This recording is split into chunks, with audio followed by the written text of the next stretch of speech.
Bonjour à tous, bonjour. Voilà, nous sommes en direct. Veuillez nous excuser pour ce petit retard, un problème technique. La technologie est capricieuse aujourd'hui, mais nous voilà, nous sommes bien connectés, prêts à vous accueillir. Je vois que voilà, certaines personnes nous rejoignent et se connectent. Bienvenue à vous.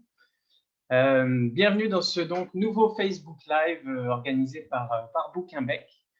Nous vous avons préparé un sacré Facebook Live pour cette fin d'année avec deux belles invités et un nouveau guide à vous présenter. Ça fait beaucoup de matière à couvrir, mais on est très content de pouvoir vous offrir ce moment. Je le disais, non pas une, mais deux auteurs au parcours riche et intéressant aujourd'hui qui vont me rejoindre dans quelques instants.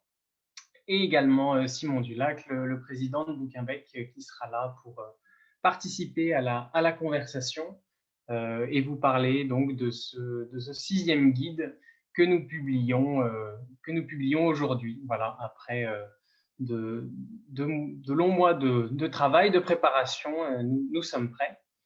Voilà, je suis Louis de Bernis, je m'occupe des communications de Bouquinbec.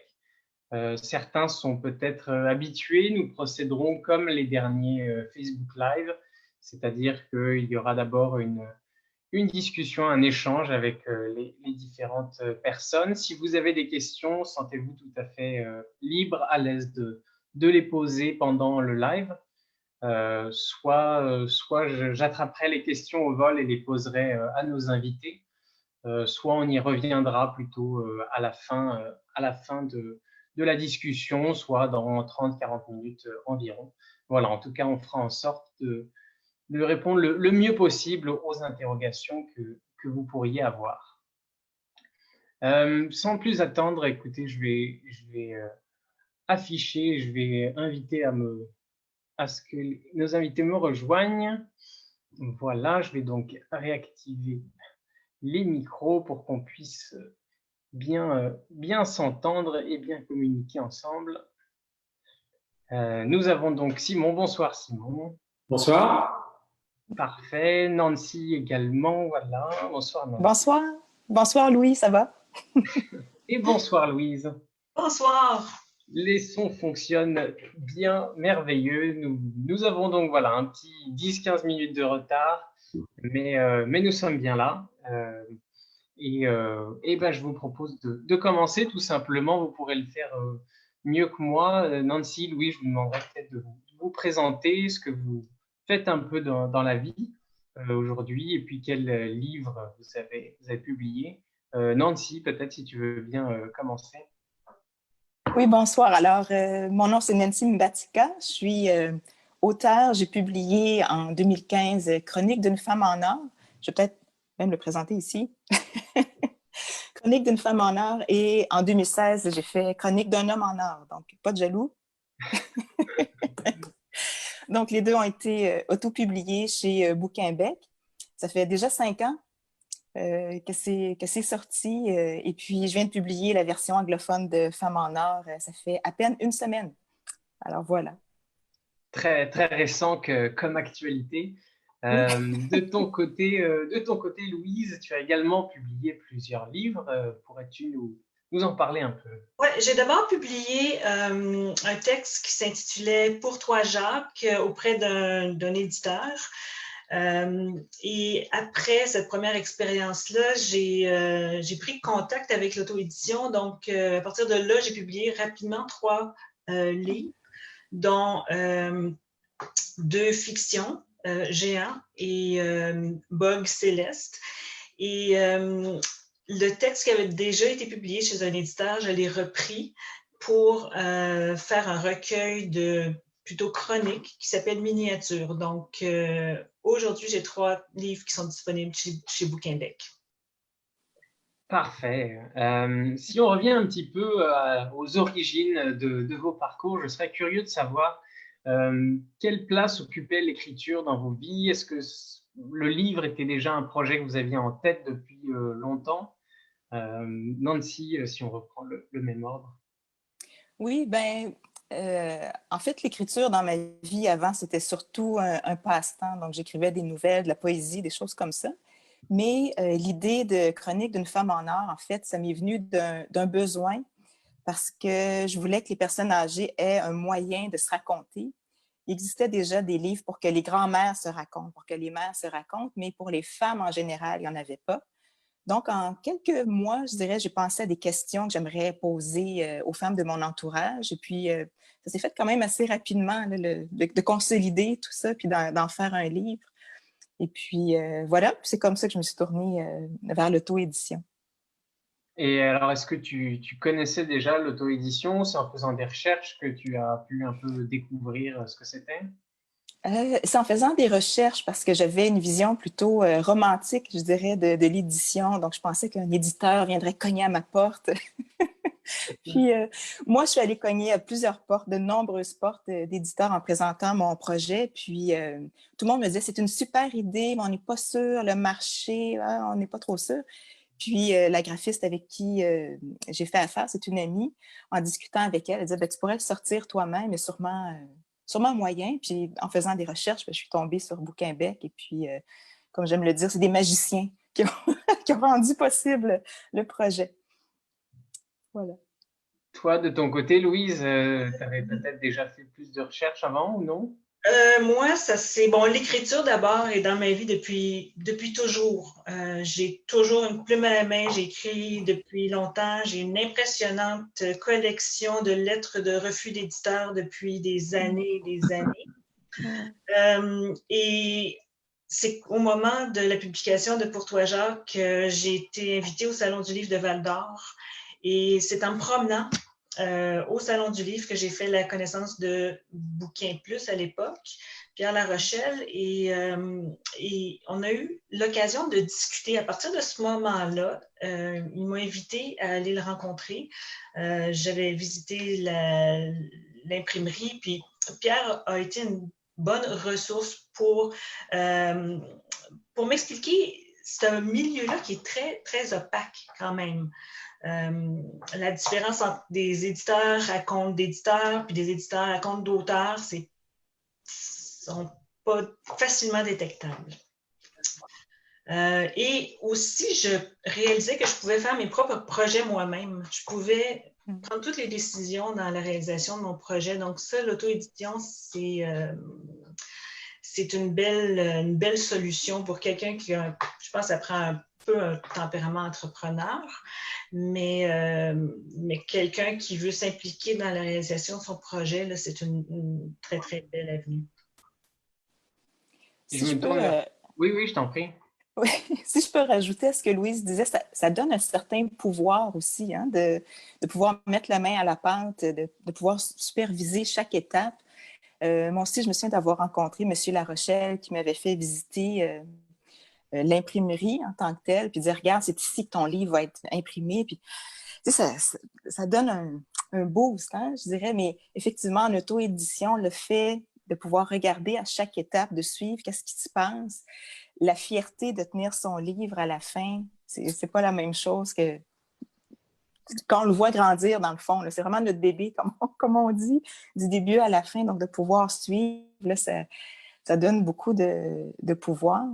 Puis, je dirais, même ça m'a rappelé aussi à l'adolescence l'espèce d'esprit punk, là, le DIY. Là, je l'ai fait tout seul. Fait il y avait un peu de ça aussi, hein, de dire, ben, c'est mon projet, je l'ai fait au complet. Donc, c'est ça. Mais c'est dans la même veine de ce que tu disais, Louise.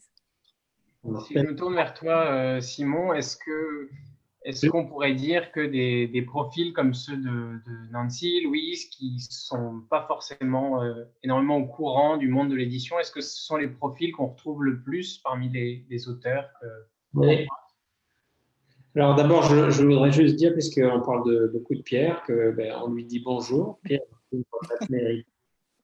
dans sa Mauricie bien aimée. Et c'est amusant parce qu'il m'a envoyé des photos de lui dans la neige il y a moins d'une heure. Et donc, écoutez, s'il est là en ligne, je le salue. On pense bien à lui. Oui, en fait, les choses évoluent vite. Hein. Je dirais qu'entre les auteurs qu'on voyait en auto-édition il y a 5-6 ans et ceux d'aujourd'hui, c'est plus les mêmes. ou si c'est les mêmes, mais ils ont beaucoup appris. Ils sont moins, comment dire, ils sont beaucoup plus informés, ils sont mieux préparés. Et déjà, la question de l'éditeur, pour eux, c'est souvent déjà quelque chose qui est assez clair, ce qui n'était pas le cas il y a 5 ou 6 ans. Voilà. Déjà, ils savent bien que c'est très, très compliqué de publier, que son manuscrit soit retenu par un éditeur. C'est quelque chose de très difficile. Là, on n'a plus de questions comme ça. Les gens sont vraiment bien informés là-dessus. Voilà. Ensuite, ce qu'on voit aussi, c'est que les projets sont beaucoup plus préparés, plus travaillés. Et voilà, on sent qu'il y a une volonté vraiment d'aller au bout et avec aussi plus de moyens financiers, il faut le dire. Et puis, voilà. Et puis nous, on voit une chose, c'est que ça marche vraiment bien. Alors, c'est sûr qu'actuellement, le Covid fait que les ventes en ligne fonctionnent particulièrement bien, bien que les librairies aient rouvert leurs portes depuis le mois de mai. Mais on est absolument impressionné, nous, par les volumes de livres qu'on vend sur la librairie en ligne Bouquinbec. C'est faramineux, quoi. C'est devenu une grosse librairie en ligne, c'est devenu quelque chose d'important. On vend des dizaines de livres tous les jours.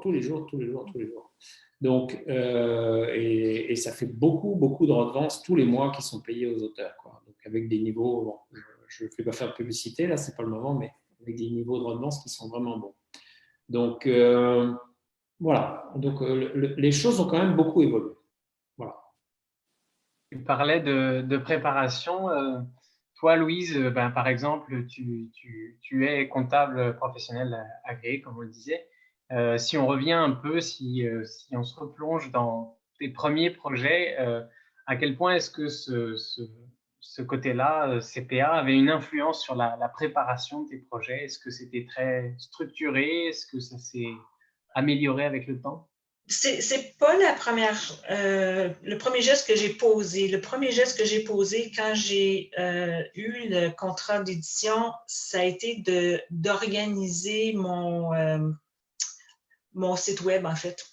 Parce que depuis longtemps, j'écrivais des récits de voyage avec des photos, j'envoyais ça à des gens, c'était sous différents formats, il y avait des courriels, des Word, des choses qui n'étaient pas nécessairement faciles à mettre ensemble. Et à ce moment-là, j'ai senti que j'avais besoin de structurer la partie création.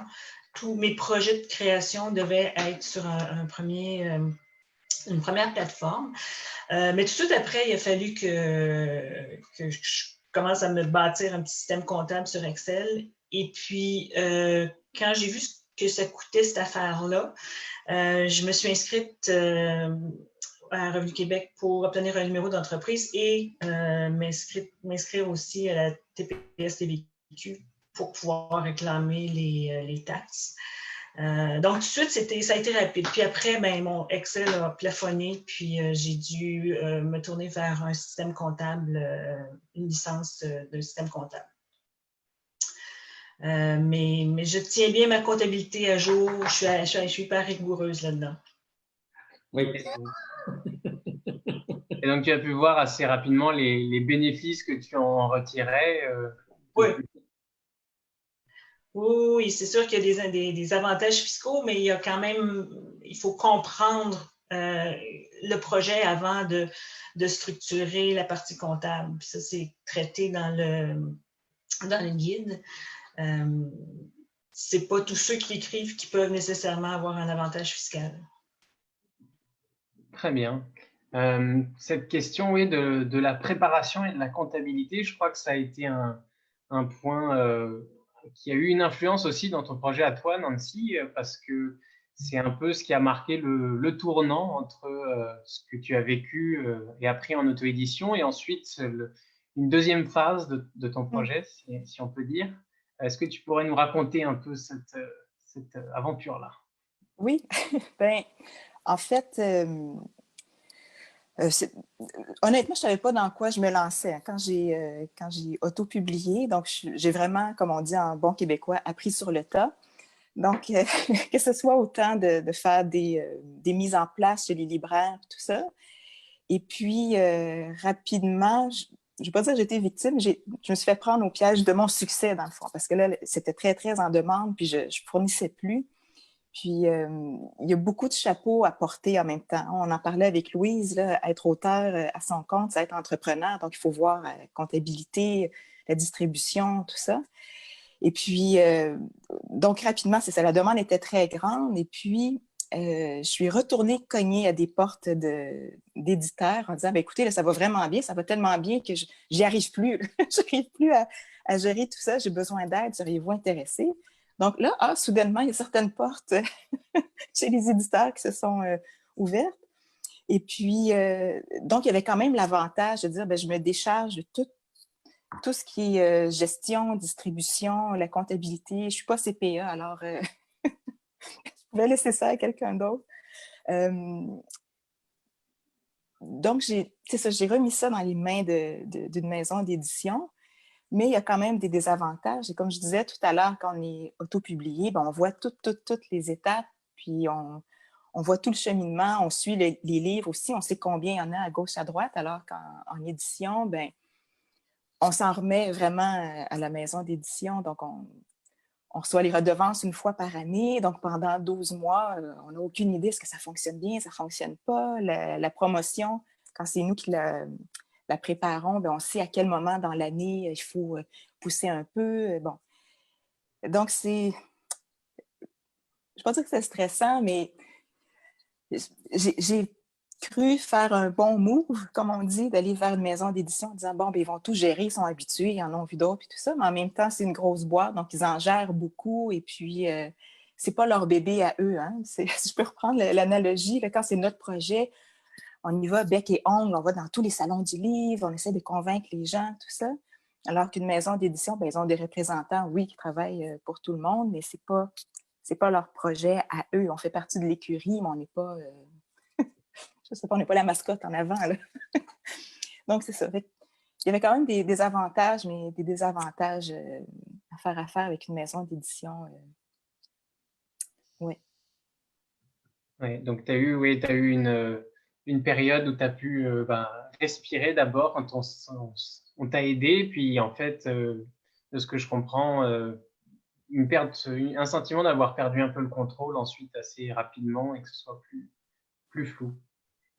Oui, ben, comme je disais tout à l'heure, j'avais vraiment une vision romantique de la chose. Je ne sais pas, peut-être j'ai écouté beaucoup de films, là, alors j'avais une autre compréhension, mais une fois sur le terrain, c'est ça, que ce soit au niveau de la promotion, que ce soit au niveau justement de savoir il y a combien de livres qui sont vendus, où est-ce qu'ils sont rendus, on est vraiment laissé dans le néant. Donc, je dirais le contrepoids de pouvoir se libérer de quelques chapeaux, c'est ça, on perd le contrôle. Pas nécessairement le contrôle, mais on perd, quand on regarde au-dessus là, de ce qui se passe, ça, on n'y a plus droit, donc ouais, c'est malheureux. Très bien. Ce qui nous réunit aussi aujourd'hui, c'est donc, on l'a dit plusieurs fois, c'est la sortie de ce 6e guide que Bouquinbec publie. Après, je vais les rappeler rapidement, le guide de l'écriture, celui de la publication accompagnée, celui de la couverture, celui de la promotion et celui de la vente en ligne. Voilà donc celui de la planification financière. Simon, pourquoi est-ce qu'il était temps d'en parler? Pourquoi est-ce que ce sujet est important? Alors déjà, je vous le présente. Voilà, donc c'est un guide qui a demandé 1 an de travail. Voilà. Donc on est très fiers qu'il soit sorti là aujourd'hui. Il est tout frais, je l'ai eu ce matin. Premier exemplaire imprimé ce matin.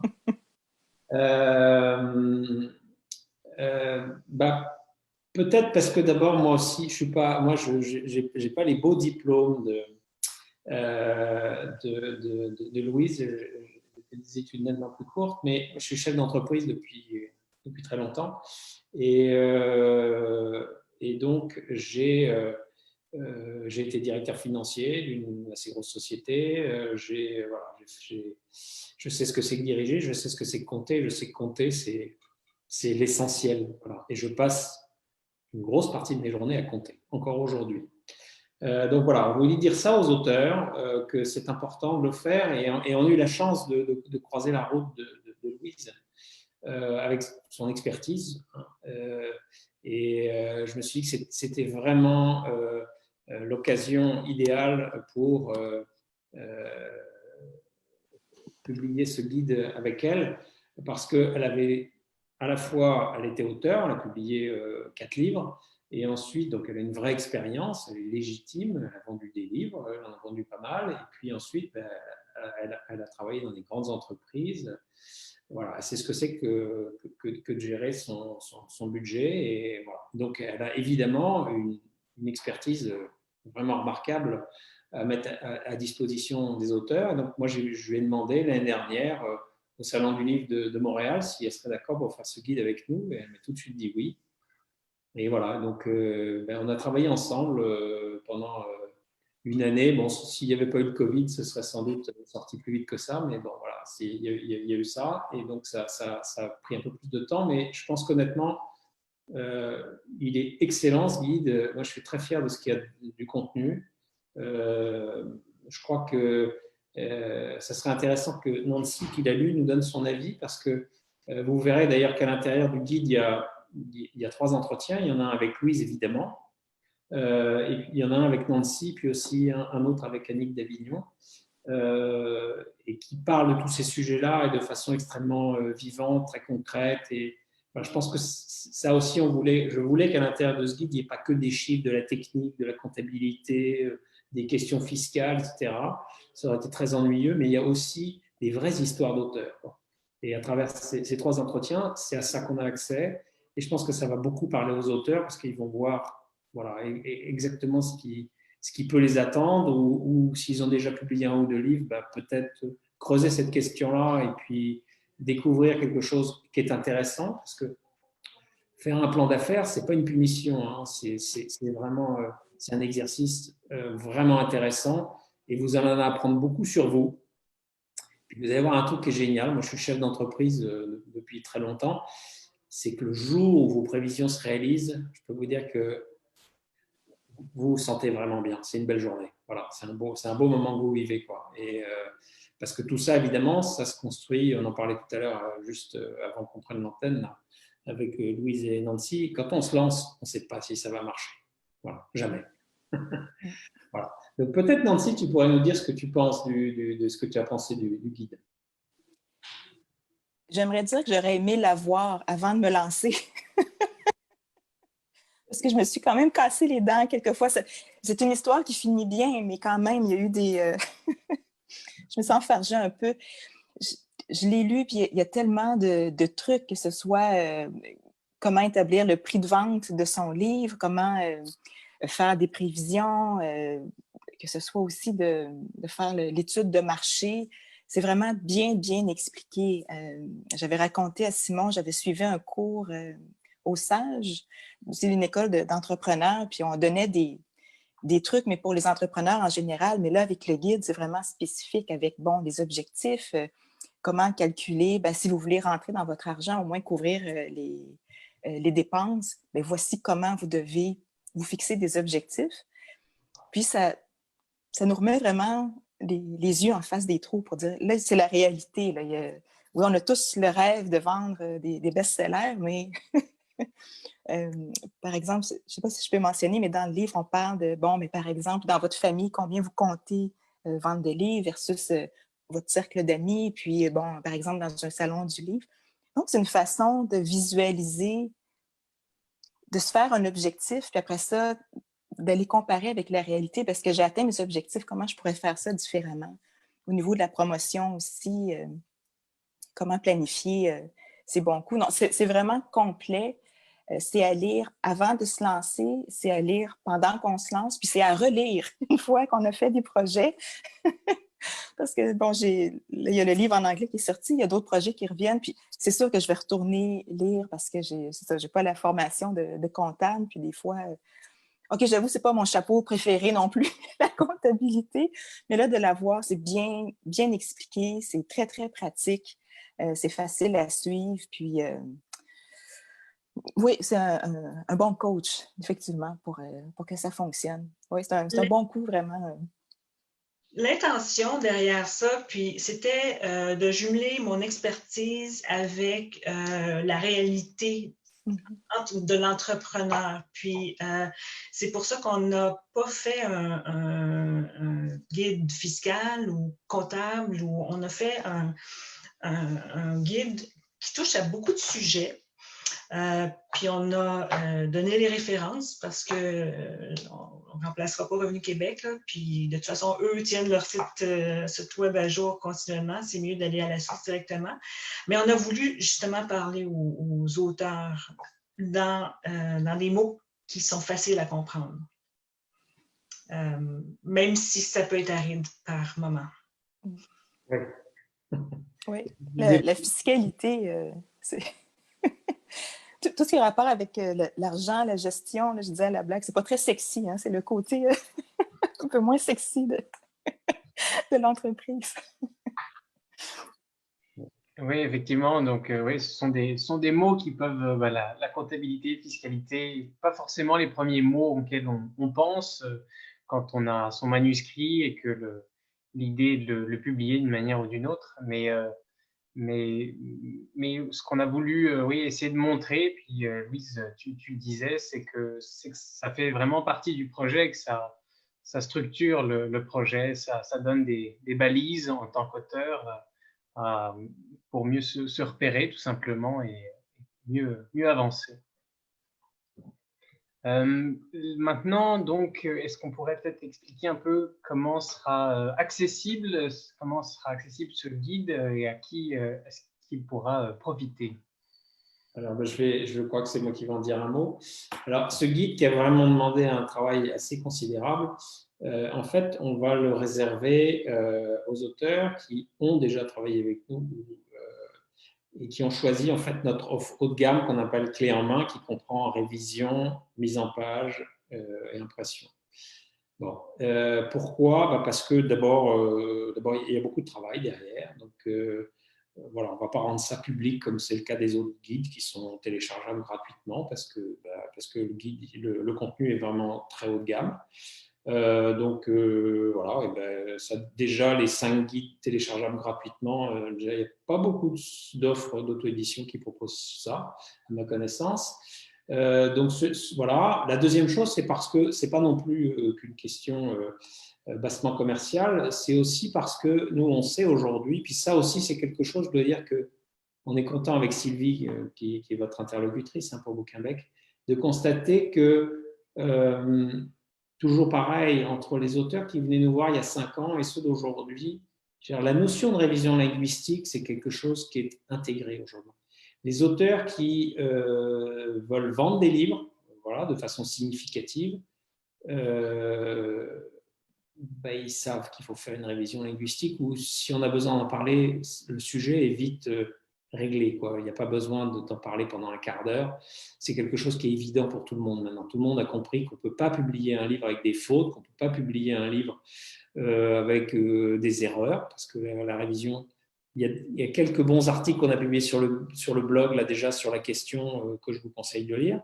Et il y en a 2 autres qui vont sortir au total avec, je ne sais plus, c'est 6 réviseurs, 7 réviseurs, je ne me souviens plus, différents. Si vous voulez, ouais, parce que la révision ne se limite pas seulement à corriger les fautes d'orthographe. La révision, c'est aussi savoir si ce que vous dites dans votre livre, c'est cohérent. Est-ce que la structure du récit, elle ne pêche pas un petit peu par sa construction, qu'il y a un chapitre qui est peut-être mal placé, ou que peut-être il y a des choses que vous dites dans votre livre qui ne sont pas vraies, des références historiques, des choses comme ça, vous vous trompez.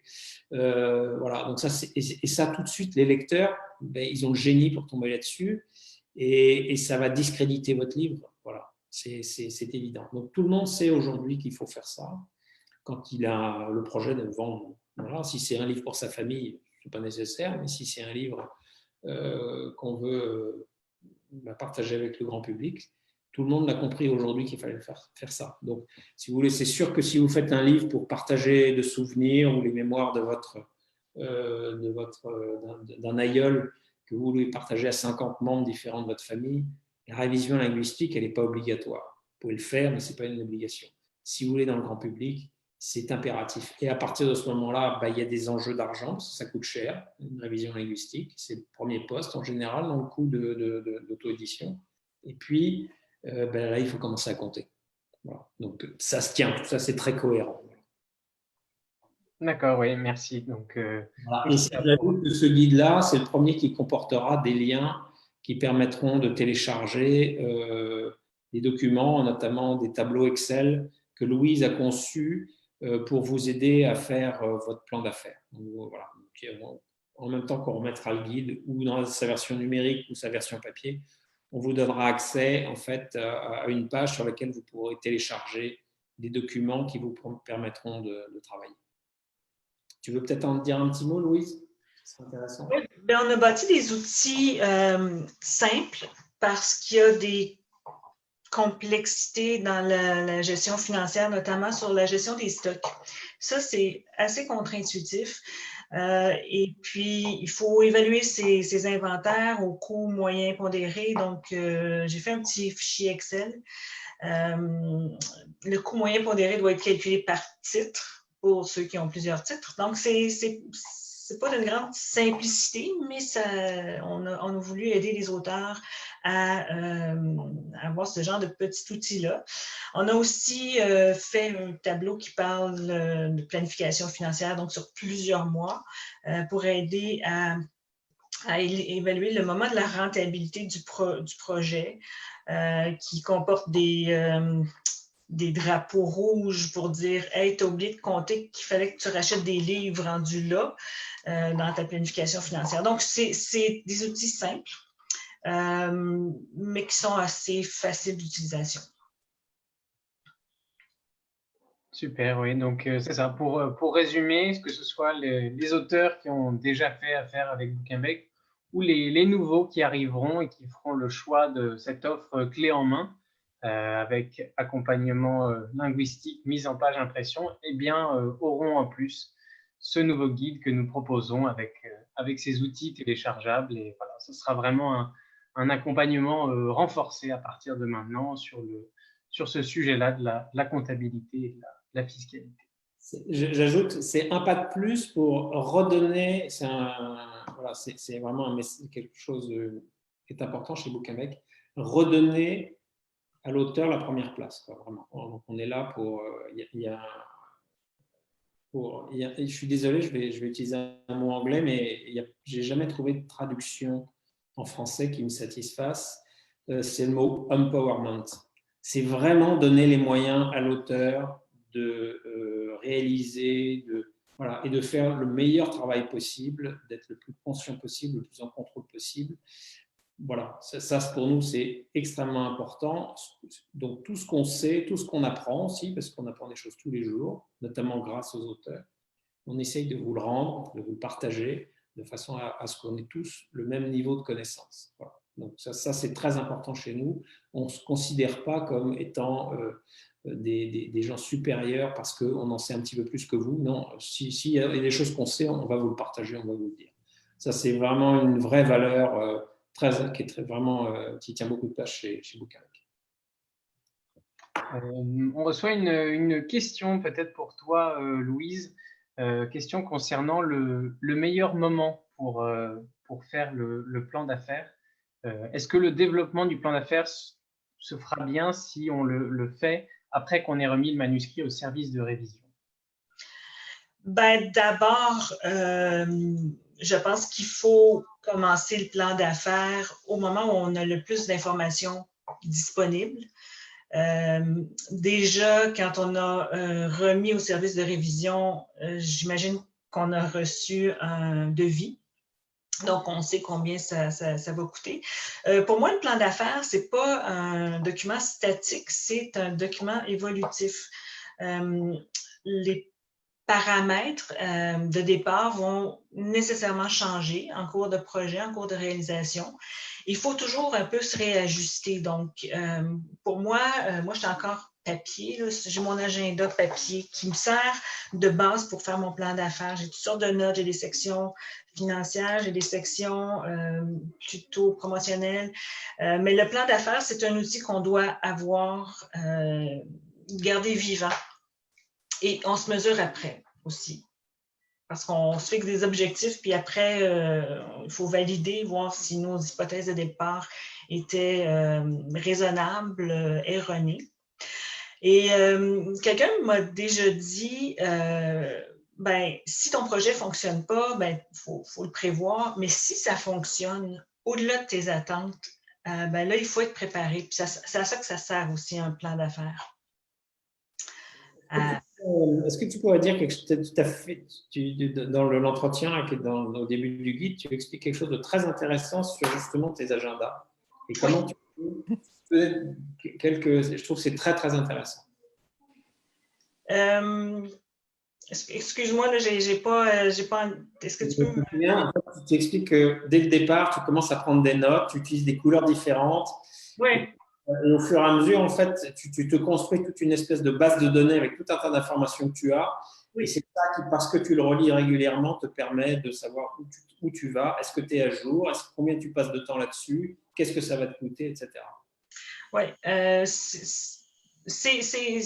En fait, c'est toute l'information qui est répertoriée dans mes agendas et le temps que je passe sur des projets aussi, j'en tiens compte.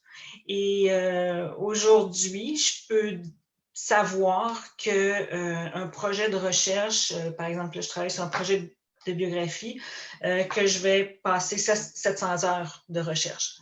J'ai assez d'informations pour savoir que ça va me prendre tant d'heures que ça. Je sais que le projet en question me coûte une fortune en encre pour mon imprimante parce que je ne peux pas m'organiser. Ce n'est pas un projet que je peux organiser là, de manière électronique, donc il faut que j'imprime tout.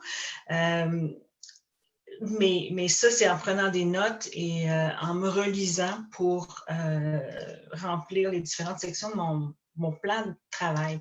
J'appelle plutôt ça un plan de travail. Et moi, je le construis plutôt tard dans l'écriture, pas tard dans le développement pour en faire un livre, mais quand je sais de quoi le texte va avoir l'air, je sais de quoi je vais avoir besoin.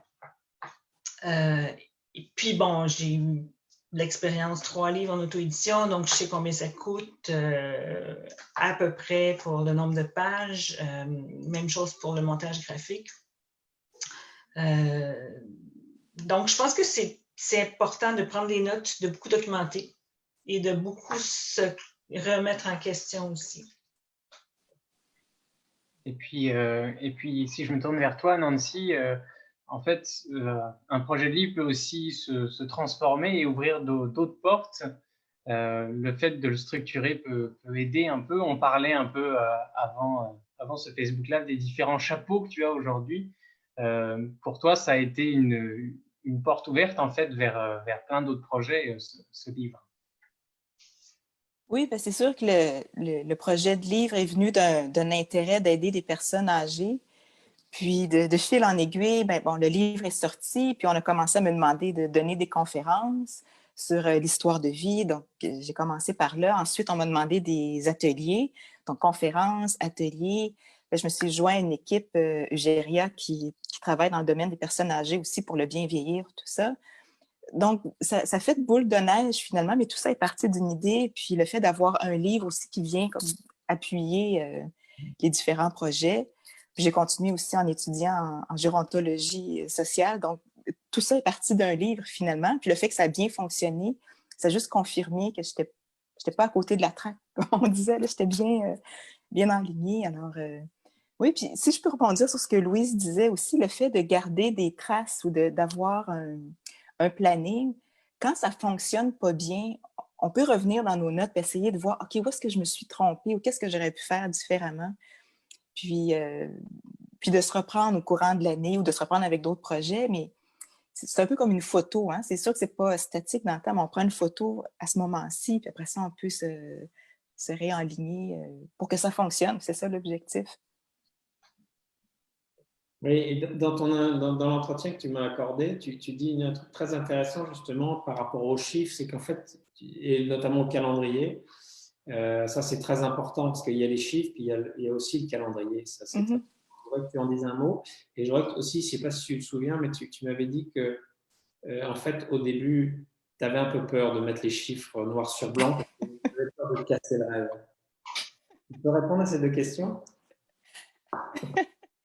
Euh, euh, ben oui, parce que quand on se fixe un objectif de vente, ben en fait, à prime abord, j'avais de la difficulté à me fixer un objectif de nombre de livres vendus parce que je me lançais dans quelque chose que je ne connaissais pas du tout. C'était aussi une idée, il n'y en avait pas beaucoup sur le marché, donc je ne pouvais pas appeler un compétiteur puis vérifier combien lui en vend. Tu sais, j'avais aucune idée. Puis je me disais, ben, c'est quoi bien vendre un livre au Québec? Je ne sais pas. Et puis, donc, c'est ça, j'avais peur de mettre des chiffres puis de me dire, ben, au bout d'une année, peut-être que je ne vais pas atteindre ça. Puis là, je vais être déçue, je vais tout laisser tomber. Donc, on va y aller plus visé par le bas. Puis, comme je disais tout à l'heure, ben, je me suis fait prendre, tu sais, j'en ai vendu beaucoup, tout ça. Oui, c'est ça. Donc, j'avais un peu peur des chiffres. Mais là, je m'excuse, Simon, j'ai oublié la deuxième question. Le calendrier. Le calendrier, oui. Ben, en particulier pour mes livres, donc, en particulier Femmes en or, comme ça s'adresse aux femmes, bon, en faisant mon étude de marché, je m'étais dit, bon, je vais viser les femmes à la retraite, puis finalement, bon, les femmes en général. Puis je me disais, c'est un livre qui se donne bien en cadeau, parce qu'on dit aux gens, ben votre histoire m'intéresse, puis j'aimerais la relire, donc je vous offre ce livre-là. Donc, qui dit cadeau, dit Noël, dit fête des mères, tout ça. Et puis, donc, c'est ce que j'ai appris dans la première année, c'est que, par exemple, si on veut faire parler de nos livres dans les journaux, dans les revues, puis tout ça, ben, la fête des mères, c'est au mois de mai. Donc, je m'étais dit, bon, peut-être au mois de mars, je commençais à faire des téléphones. Puis là, partout, on me disait, ah non, non, tu vas en parler au mois de mai. Il faut que tu commences ça décembre, janvier. Au mois de janvier, là, c'est limite, c'est là, il faut que tu en parles. Donc, ça, je ne savais pas du tout. Donc, je l'ai appris à la dure la première année. Donc, la deuxième année, je me suis dit, OK, là, je vais vraiment me prendre d'avance l'importance de faire un calendrier. Donc, de dire, ben, je veux rejoindre les gens pour Noël, pour la fête des mères, la fête des pères. Donc, littéralement, j'avais vraiment un calendrier papier devant moi.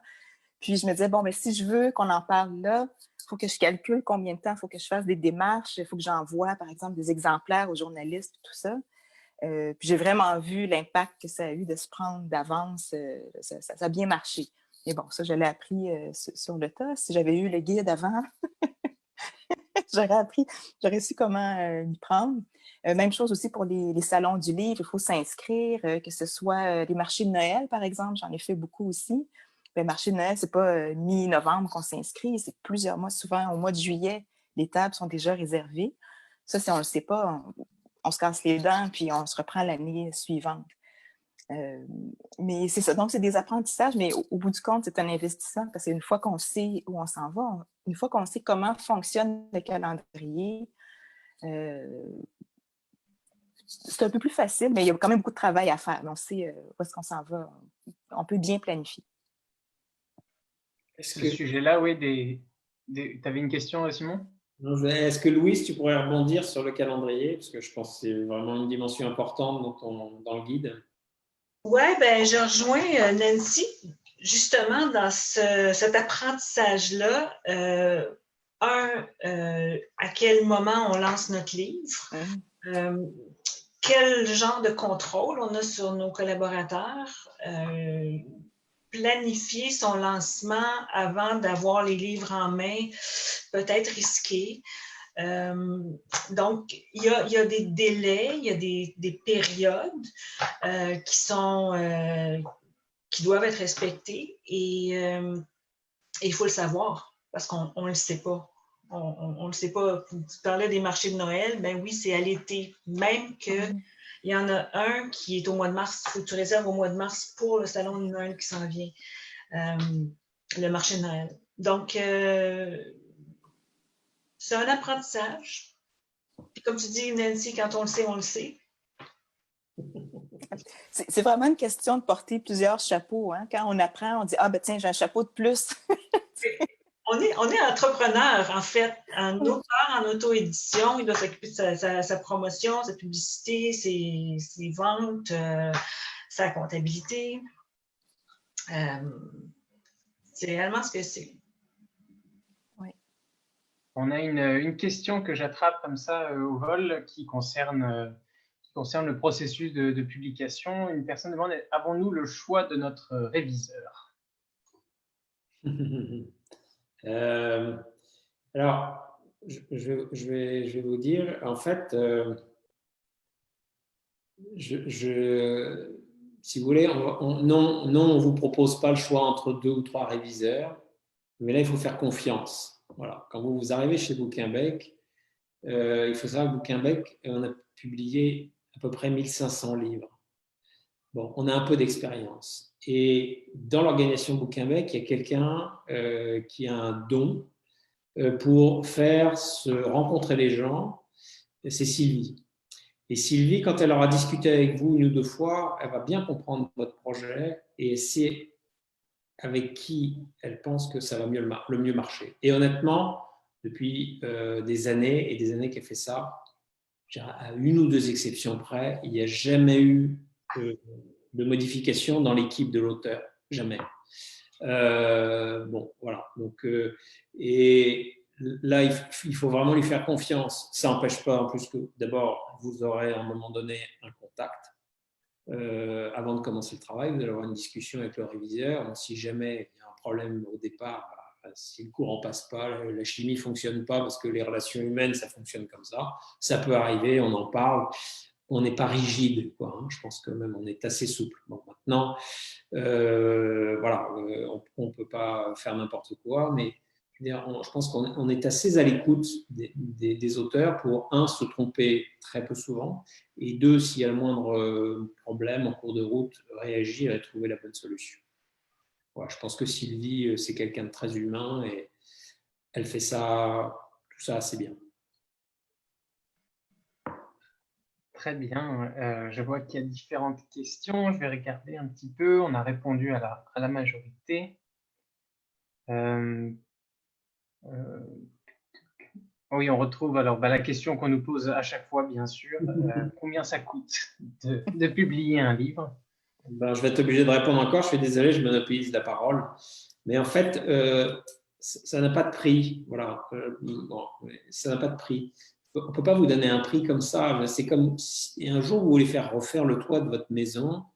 Vous n'allez pas demander un prix par téléphone ou par courriel. Il y a quelqu'un qui va se déplacer, qui va prendre une échelle, qui va monter sur le toit, qui va y passer peut-être entre une demi-heure et 1 heure, et qui va vous faire une soumission qui va lui prendre 1 heure, 2 heures de travail.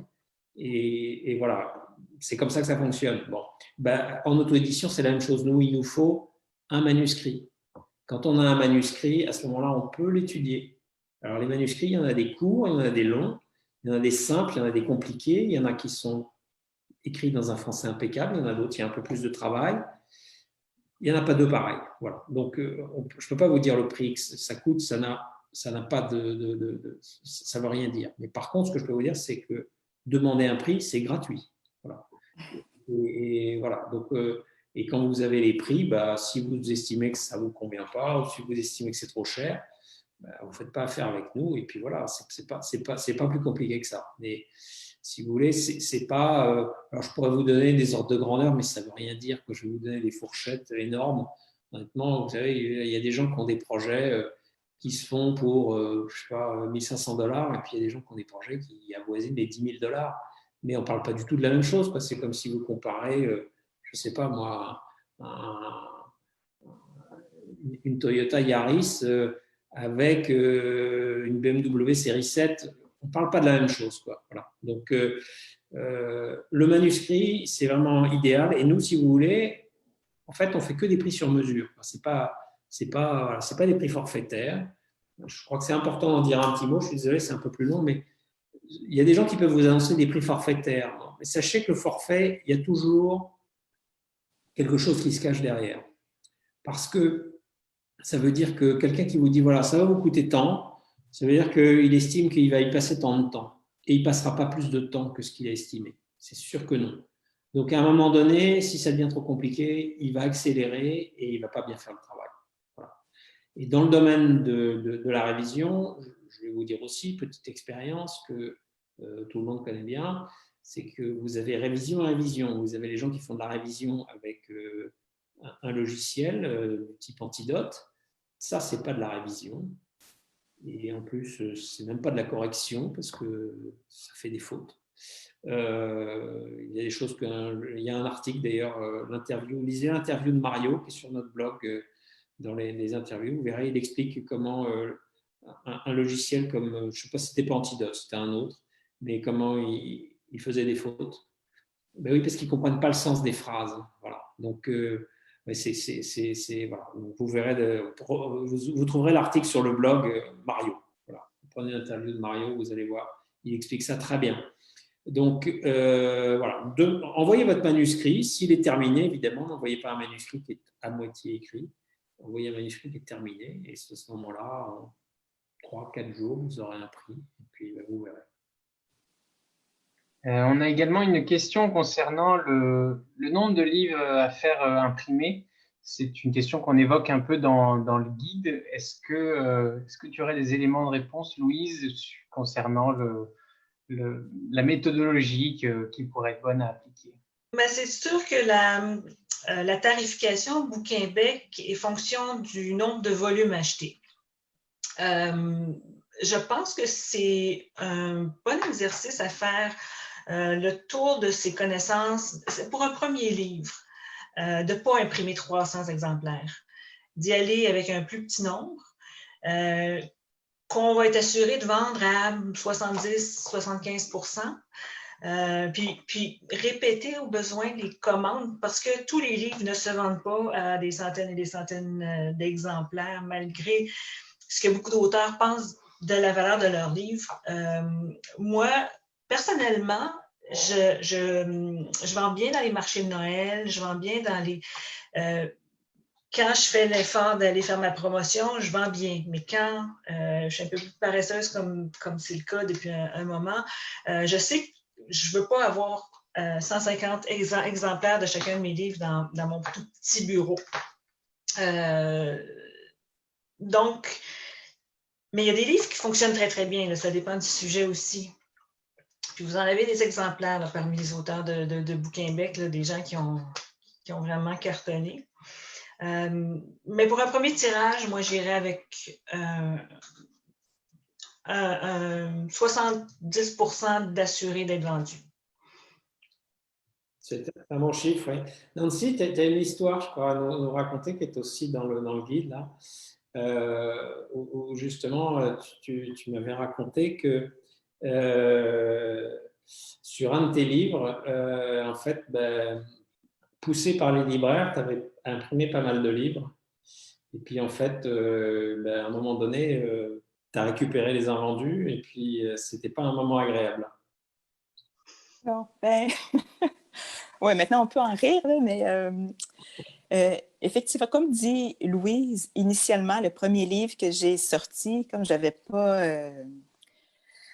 énormément d'argent, j'en ai imprimé seulement une petite quantité. Et puis, il y a des gens de la famille qui en avaient déjà précommandé. Donc ça m'a aidé, ça m'a donné confiance. Je savais combien j'en aurais besoin. Bon. Puis après ça, bon, la demande a augmenté, tout ça. Donc ça, c'était pour le premier livre, ça a bien été. Et puis finalement, comme j'étais auto-éditée, les libraires me demandaient de faire des mises en place, donc de mettre les livres en consignation. Puis, à la fin de 6 mois, 9 mois, on dit, bon, on en a vendu tant, on paye ce qu'on doit, tout ça. Mais comme le premier livre s'était bien vendu, là, les libraires en demandaient beaucoup à la fois. Et puis, qui dit libraire en demande beaucoup, dit il faut en produire beaucoup. Hein? Alors, donc, j'ai dû en produire beaucoup pour répondre à la demande de mise en place. Mais au bout d'un an, finalement, ce deuxième livre-là n'a pas aussi bien vendu qu'espéré. Et puis, ça a coïncidé avec la période où je suis allée avec une maison d'édition qui, eux, rééditaient les titres. Donc, j'ai dû tout récupérer, ce qui était invendu. Et là, je ne donnerai pas de chiffres pour pas, pour pas pleurer. Mais quand le camion, parce que ça fonctionne par camion, est revenu avec les invendus, puis que je rentrais ça dans mon sous-sol, je racontais à Simon, là, je pleurais. Je me disais, mais qu'est-ce que je vais faire? Qu'est-ce que je vais faire avec tous ces livres-là? C'est ça. Donc, ça aussi, je l'ai vraiment appris à la dure parce que pour ce livre-là, j'ai dû faire affaire avec un autre imprimeur qui imprimait en grosse quantité pour que ça me revienne moins cher. Donc, effectivement, ça m'est revenu moins cher. Mais au bout du compte, je me suis retrouvée avec énormément d'invendus. Donc, ça m'a coûté plus cher que si j'avais fait plus petite quantité, que j'avais vendu juste cette quantité-là. Voilà. Donc, maintenant, c'est bon, ça fait longtemps. C'est une anecdote, on peut en parler. Mais cette journée-là, c'était le cauchemar. Puis on en avait déjà parlé avec Simon avant que je fasse ce move-là, de dire ben vas-y, mais tu n'as pas de garantie que tu vas les vendre. Alors, ouais, quand le camion a reculé, ouais, puis de transporter toutes ces boîtes-là moi-même dans le sous-sol. En tout cas. C'est du vécu. Oui, oui, voilà. Très bien. Je regarde un peu, on a répondu, je pense, à pas mal toutes les questions qu'on a pu recevoir. Peut-être on approche de la fin. Est-ce que vous auriez soit une anecdote un peu plus heureuse que celle qu'a connue Nancy ce jour-là, ou je sais pas, un mot que vous voudriez dire aux auteurs sur ce sujet-là pour conclure? Tout est à apprendre hein, quand tu te lances dans la publication d'un livre. Donc, faut les vendre, ces livres-là. Donc, il faut aller dans les salons du livre. Et moi, mon premier salon du livre comme auteur auto-édité, j'avais un seul livre, géant. J'avais pas appris à dire un boniment pour vendre mon livre. Je ne savais pas qu'il fallait que je me prépare. Et mon premier salon du livre, c'était à Saguenay et j'étais entre deux auteurs qui étaient dans la littérature coquine, qui faisaient ça depuis des années, qui avaient un très bon boniment. Alors, j'ai ri, mais ça a été un apprentissage à la dure. Parce que pas grand monde s'arrêtait à mon livre. Toi, de ton côté, Nancy, est-ce qu'il y a une anecdote qui te vient en tête? La seule anecdote qui me revient, c'est pendant que j'étais en train d'écrire le livre, j'en discutais avec une amie. C'était un rêve fou, c'était très flou. Hein? Donc, j'en discutais, c'est une amie très, très motivante. Elle disait, écoute, il faut que tu vois en grand, là, imagine si tout d'un coup, ça serait un succès, puis tu aurais l'étiquette coup de cœur Renaud-Bré, puis puis on riait, puis je disais, ben non, c'est impossible, je ne suis pas connue, je suis pas c'est impensable. Et puis finalement, au bout d'un an, je vais vous le remontrer juste pour le plaisir. Au bout d'un an, il y avait l'étiquette.